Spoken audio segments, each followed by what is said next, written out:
We're back. You're listening to Executive Leaders Radio. This is your host, Herb Cohn. We'd like to introduce Jennifer Rodriguez, who's president and CEO of the Greater Philadelphia Hispanic Chamber of Commerce. Jennifer, what's the purpose of the Greater Philadelphia Hispanic Chamber of Commerce? The purpose of the Greater Philadelphia Hispanic Chamber of Commerce is to help Latino businesses grow, because only about 2% of Latino businesses around the country generate $1 million or more in revenue. Wow. Where are you from originally? I am originally from Guaynabo, Puerto Rico. How many brothers and sisters? I am the oldest of 3 natural siblings. And what happened when you were about 11 years old? When I was 11, my father passed away in a motorcycle accident. Kate? And so how did the family dynamics change at that point? Well, you can imagine my mom is a very young mother of 11-year-old, a 5-year-old, and a 4-year-old. And so we moved in with my maternal grandparents for a while, so that until she could sort of build back up. And what did she do to build back up? Well, she's a teacher, and so teachers don't make a lot of money. She probably went in unemployment insurance, but then we eventually went back home once the school schedule started back. Okay, and what did you do during that time? Well, I don't remember a lot. I think it was pretty traumatic, but what I do remember is really helping my mom do her grading of papers. I remember that she would tutor students, and I would help her with that. I remember taking care of my brothers when. Why did you do all that? Well, I think I come from a really close-knit and nurturing family, and what we do is help one another, and at all times, especially in bad times. What's that have to do with what you're doing nowadays? So I am in the world of helping people do well, and I'm in the world of really helping Latinos have a voice and being recognized. Sounds like there's a direct correlation from where you were as a child. Alexa? You mentioned in the green room that your grandmother was kind of a little bit different for her time. Can you tell us more about that? Yes, she was an incredibly talented and ambitious woman who at a very young age, at a time that was not really, where females were not really in charge of anything, she was in charge of an operation in a manufacturing facility. Wow. And how do you think that kind of played into you wanting to come to the United States for further education? Well, she sent my father to do some schooling in the United States, and other family members have gone to school in the United States. I wanted to follow in that vein. They were seen as the successful ones in the family, and I wanted to be successful or more successful than they were. And Jennifer, how young were you when you realized that you do want to come to the United States? My mother says I was 5 years old when she knew that I would at some point just pick up and leave and craft my own path. Why did she say that? I think she just saw a lot of my grandmother in me. For whatever reason, I seemed to have a character that she did, strong-willed, very competitive, really wanting to achieve and do more. And when you first came here, how do you remember feeling? I did not cry when every single other student that was being dropped off. I just thought, I am in the place that I need to be, and my mother is crying, and as much as I love her, as close as we are, I knew this was where I needed to be. What do you mean you knew this is where you needed to be? It just felt that finally I had the opportunity to explore, to be in a place bigger than I was, and the challenge of conquering that environment was something that I really felt really comfortable with. Why is this the perfect gig for you?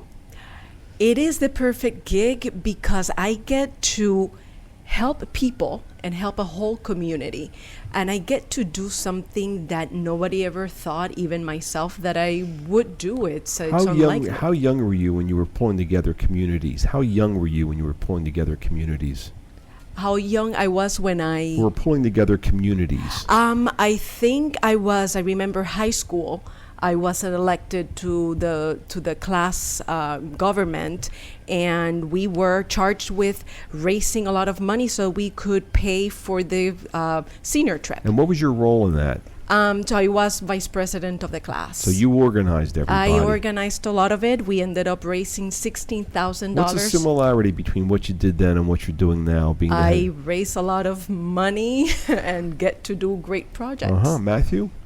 Jennifer, what do you remember about your father? I remember that he was creative, that he was modern, I guess it's one way, and an entrepreneurial. So he was a motorcycle race car driver. He was an entrepreneur, and he also painted and drew. And what from your father do you think you bring with you to work today? I actually think I have a creative side and a bit of an adventurous side to me, while at the same time having my mother's practical and conservative sort of framework. So I think I bring a lot of those too. Mm-hmm. So I'll take a risk on occasion. Mm-hmm. Kayla? What did you do for fun as a kid?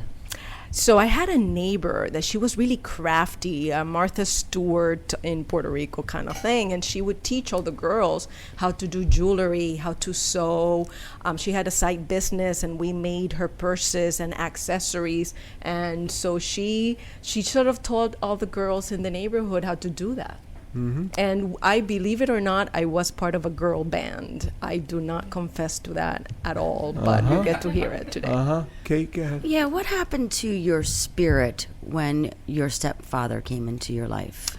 So I think it was a difficult time. I was a 15, teenager trying to have her place and her develop personality.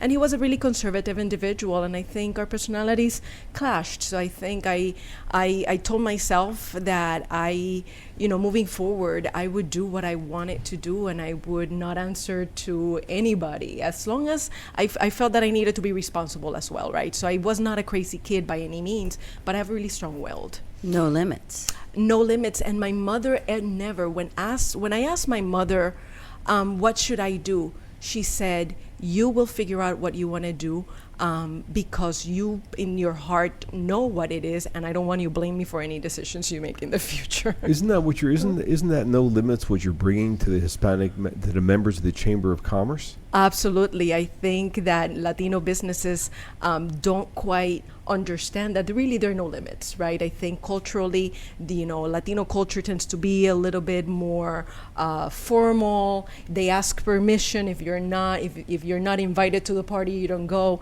The United States is very different. You need to craft your own place. You need to stake your own, and there's no boundaries, and nobody's going to very easily invite you anywhere. You need to sort of move through and make your own path. Alexa?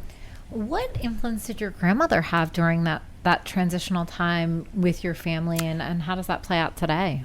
So I think what I can say about my grandmother is, like, in many ways, she knew what I could do, and she saw herself in me, and I never really thought about this, but I think I'm sort of fulfilling her dreams of her profession and looking to achieve what she was not able to. What do you mean you're fulfilling her dreams? What are you talking about? Well, while she was a woman that was able to head a manufacturing operation, her aspirations were much greater than that. She would have been, if allowed to, she would have been probably the head of a chamber of commerce or something like that. And she did have a group of women that were very much achievers, but it was in a time and in a society that would not allow them to do so. She would have been what?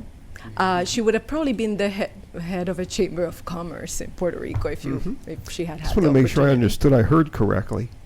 So, what are you doing? What kind of stuff are you doing with the Chamber of Commerce lately? So we really are looking to help Latino businesses grow, and we are establishing a new program, piloting a national program in Philadelphia that will really provide entrepreneurs with the tools, the resources, and the network so that they can really grow their businesses and fulfill and meet that threshold of $1 million or more. So you're really all about no limits, helping these businesses grow, creating community. What did you do during the summers? What did you do when it came to playing and stuff like that? I don't know that really I was not athletic necessarily. I was a little bit of a nerd and teased a lot about, being like the intellectual one. And I think I just read, I did crafts. We went out camping at the beach, but I don't know that anybody... What do you mean you went out camping at the beach? As opposed to going to the movies, or you did a lot of stuff with the community, it sounds like. Yes, we were very active in the community. And remember, I was in a girl band, so we did some stuff related to that, which, So it sounds like you're all about community, the girl band, going camping with the neighbors. Well, what's the website address of this organization known as the Greater Philadelphia Hispanic Chamber of Commerce? It is philahispanicchamber.org. Let me have that one more time. philahispanicchamber.org. We've been speaking with Jennifer Rodriguez, President and CEO of Greater Philadelphia Hispanic Chamber of Commerce. Matthew, can you give us a rundown on who we've had the opportunity of speaking with today? Sure can. It's been a great show. We had David DeLizza, the President and CEO of Panoni. We had Suzanne Suzzani, the Regional President, Greater Philadelphia of Ocean First Bank. Shaunak Roy, founder and CEO of Yellow Dig, and we wrapped it up with Jennifer Rodriguez, the President and CEO of the Greater Philadelphia Hispanic Chamber of Commerce. I'd like to thank my co-hosts Shannon Lane, Newmark Knight Frank, Matthew Shapiro, Obermayer, Kate Heeman, Prelude Solutions, Alexa Scalzi, Topstack, and Caleb Murphy, Merrill Lynch, for giving me a hand structuring the questions, hopefully providing our listening audience an educational and entertaining show. I'd like to thank our listening audience for listening. Otherwise, we wouldn't have a radio show. Don't forget to visit our website. It's executiveleadersradio.com. To learn more about our executive leaders, executiveleadersradio.com. To learn more about our executive leaders, thank you for joining us today and have a nice day. Bye-bye.